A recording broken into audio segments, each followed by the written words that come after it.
wahdina ila sawa'is sirat. Kata mereka, janganlah kau takut wahai Daud. Kami hanyalah dua orang yang saling bersengketa. Salah seorang dari kami berdua telah berbuat zalim kepada yang lainnya. Maka berilah keputusan di antara kami dengan adil, dan janganlah kau menyimpang dari kebenaran, dan tunjuklah kepada kami jalan yang lurus. Ternyata mereka tahu Nabi Daud adalah seorang qadhi, seorang hakim yang selalu menyelesaikan permasalahan. Mereka punya masalah, ingin mengadu kepada Nabi Daud alaihissalam. Maka satu cerita, inna hadha akhi lahu tis'un wa tis'una na'jatan wa liya na'jatun wahidatun faqala akfilniha wa azzani fil khitab. Yang satu berkata, ya Daud, saudaraku ini dia punya 99 ekor betina, kambing betina, dan aku punya 1 ekor saja. Maka dia berkata, serahkanlah kambingmu kepadaku. Akhirnya dia mengalahkan aku dalam perdebatan. Kambingku diambil oleh dia, biar saya ngurus kambing. Nabi Daud alaihissalam langsung memberi keputusan setelah mendengar satu orang ini mengeluh, bercerita. Kata Nabi Daud, qala laqad zalamaka bi su'ali na'jatika ila ni'aji wa inna katsiran minal khulata la yabghi ba'dhum 'ala ba'dhin illa alladhina amanu wa 'amilus shalihat wa qalilum ma hum. Maka Nabi Daud berkata, sungguhnya orang ini telah berbuat zalim kepadamu tatkala dia meminta kambingmu untuk ditambahkan kepada kambing-kambing. Secara zalim orang tamak, sudah punya kambing 99, dia punya kambing cuma 1, dimintain lagi. Apa enggak cukup 99?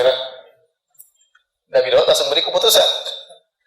Wa dhanna Daud, ternyata Nabi Daud salah memberi keputusan. Kata Allah, wa dhanna Daud annama fatanna fastaghfara rabbahu wa kharra raqi'an wa ana. Maka Nabi Daud pun tahu bahwasanya kami sedang mengujinya. Ini yang menguatkan, ini ujian dari Allah. Bahwasanya orang tersebut adalah apa? Malaikat. Maka Nabi Daud pun beristighfar kepada Rabb-Nya, kemudian dia sujud dan bertobat kepada Allah. Ini antara sifat Nabi Daud, Allah begitu tahu salah langsung bertobat kepada Allah Subhanahu wa taala. Apa kesalahan Nabi Daud dalam kisah ini? Tidak ada hadis yang sahih yang menjelaskannya. Apa kesalahannya? Zahirnya keputusan Nabi Daud sudah benar. Ini 99 sudah punya kambing, kenapa minta lagi ya? 1. Ya, kita nggak tahu kesalahannya, tapi sebagian ulama mengatakan, sebagian tafsir mengatakan, kesalahan Nabi Daud cuma 1 aja. Dia segera memberi keputusan sebelum mendengar pihak yang kedua berbicara. Ini kan 2 orang, satu punya kambing 99, satu punya kambing apa? 1. Yang mengeluh yang punya kambing 1, seakan-akan dia terzalimi. Dia mengatakan, ya Daud, ini saudara saya punya kambing 99, saya punya cuma 1. Kemudian dia minta lagi kambingku. Nabi Daud langsung berpendapat, berarti yang punya 99 kambing ya salah. Harusnya dia diam dulu, mendengar dulu dari kambing yang punya kambing 99, biarkan dia sampaikan hujahnya. Ini, namun saya katakan ini cuma pendapat tentang menjelaskan kesalahan Nabi Daud alaihissalam, tapi tidak ada dalil yang tegas yang sahih tentang masalah ini. Yang inilah yang kira-kira agak mendekat kepada kebenaran ya. Nabi Daud hanya lupa untuk mendengar dari pihak yang kedua. Dia hanya mendengar dari pihak yang satu, mengambil zahir perkataan orang yang punya kambing 1 tadi, sehingga dia membela orang yang punya kambing 1 tadi. Ternyata dia salah dalam memutuskan hukum, maka dia pun sujud, tersungkur di hadapan Allah, meminta ampun kepada Allah Subhanahu wa taala, dan segera kembali kepada Allah. Kata para ulama, Daud alaihissalam berdosa. Kemudian dia kembali kepada Allah, dan setelah dia berdosa, dia bertobat. Setelah dia bertobat, dia lebih baik daripada sebelumnya. Oleh karena khilaf di kalangan para ulama, apakah orang yang tidak pernah dosa selalu berbuat soleh, berbuat amal soleh, dengan orang yang pernah berdosa kemudian bertobat, mana yang lebih afdal di sisi Allah Subhanahu wa taala? Ini khilaf di kalangan para ulama. Contoh si A dan si B. Si A selalu soleh baik, si B ini dia baik, tiba-tiba tengah jalan dia maksiat. Kemudian dia maksiat, dia membangkang, kemudian dia tobat kepada Allah Subhanahu wa taala. Dan dia kembali soleh baik. Dan setelah dia bertobat dari dosanya, mana yang lebih afdal, si A atau si B? Si A atau si B? Si C bukan? Ada khilaf, ada yang mengatakan si A yang lebih afdal. Kenapa? Waktu si A dan si B berjalan, ibarat sedang berjalan menuju surga, si A berjalan, si B ternyata tersendat. Sedang maksiat, sebulan, 2 bulan maksiat, si A masih jalan terus. Waktu dia tobat sudah ketinggalan jauh. Benar tidak? Benar atau tidak? Benar. Sebenarnya mengatakan tidak, yang lebih afdal si B. Kenapa? Waktu dia si A berjalan terus menuju surga, si B berjalan kemudian tersendat di tengah jalan, dia bermaksiat, kemudian dia kembali kepada Allah, dan dia beribadah dengan ibadah yang tidak pernah dirasakan oleh si A.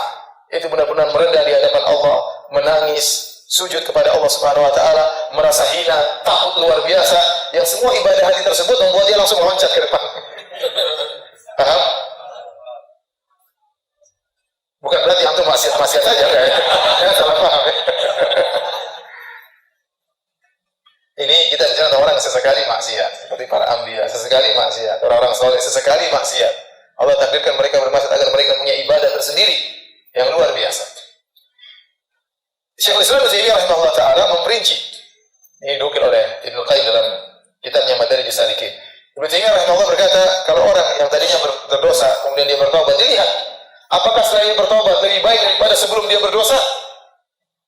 Ataukah sama saja atau kurang kualitas imannya? Ada orang yang setelah bermaksiat kualitas imannya kurang. Dia tadinya semangat beribadah terus dia bermaksiat. Dia bertobat tapi kualitasnya sudah apa? Kurang. Karena sudah terkontaminasi hatinya dengan berbagai macam kemaksiatan. Sudah dia tinggalkan, tapi bekas-bekas masih ada, masih dia renungkan kemaksiatan tersebut, kualitas imannya berkurang. Berarti ini setelah dia bertobat tetap turun kualitasnya. Tapi ada orang setelah dia bertobat, maka imannya semakin tinggi, semakin takut kepada Allah, semakin takwa, semakin banyak berdoa, maka dia naik. Orang seperti itu berarti kata Ibnu Taimiyah rahimahullah taala, setelah dia berdosa dia malah semakin apa? Tinggi derajatnya. Dan contoh yang paling utama dalam hal ini adalah Nabi Daud alaihissalam.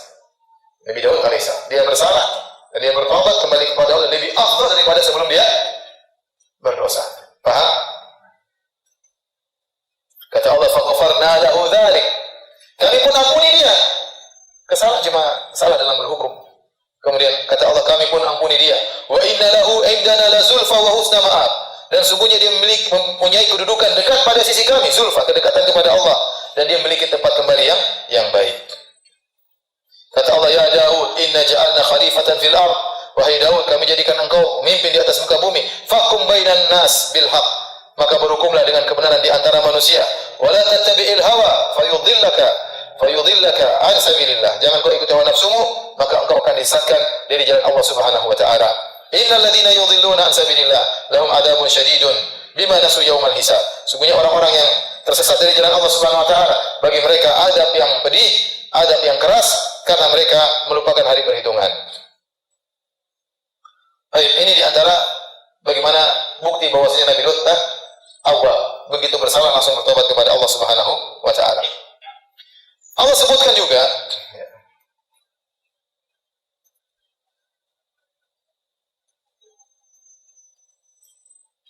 Nabi Daud alaihissalam, Allah sebutkan juga tentang kisah dia berhukum Nabi Daud dan Sulaiman. Nabi Daud punya anak namanya siapa?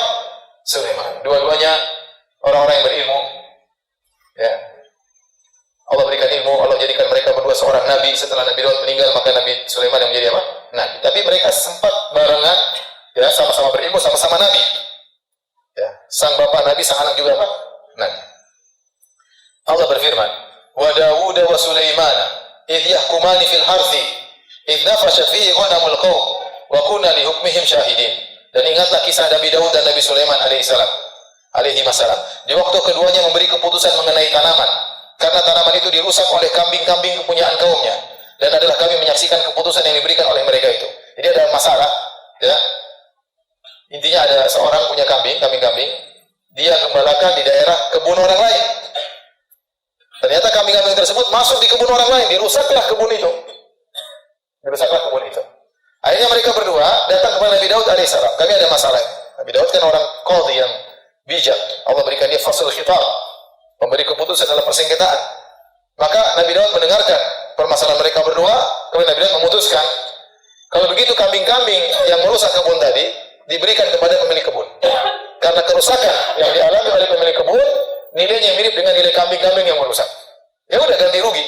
Maka Nabi Daud berhukum dengan hukum apa? Ganti rugi, dan tidak salah. Maka kambing-kambing tadi yang merusak kebun diserahkan kepada pemilik kebun. Sudah selesai permasalahan. Ternyata Nabi Sulaiman punya keputusan yang lain. Anaknya. Kata Allah Subhanahu wa taala, "Fafahamnaha Sulaiman." Kami berikan pemahaman kepada Nabi Sulaiman. Ilmu semua dari Allah Subhanahu wa taala. Kata Allah, "Wa kullan ataina hukman wa ilma." Dan kami telah memberikan kepada masing-masing Daud dan Sulaiman hukum dan ilmu. Dua-duanya benar. Dua-duanya benar. Tapi yang lebih benar adalah Nabi Sulaiman. Keputusan yang diputuskan oleh Nabi Daud itu sudah benar. Tapi kan ada keputusan yang lebih baik yang tidak sama sekali yang benar-benar disenangi oleh kedua belah pihak. Apa keputusan Nabi Sulaiman? Nabi Sulaiman mengatakan, ini yang kambing, ya, diserahkan kepada pemilik kebun. Pemilik kebun bisa manfaatkan, ambil susunya dan dirawat oleh mereka. Kebun disuruh rawat oleh pemilik kambing.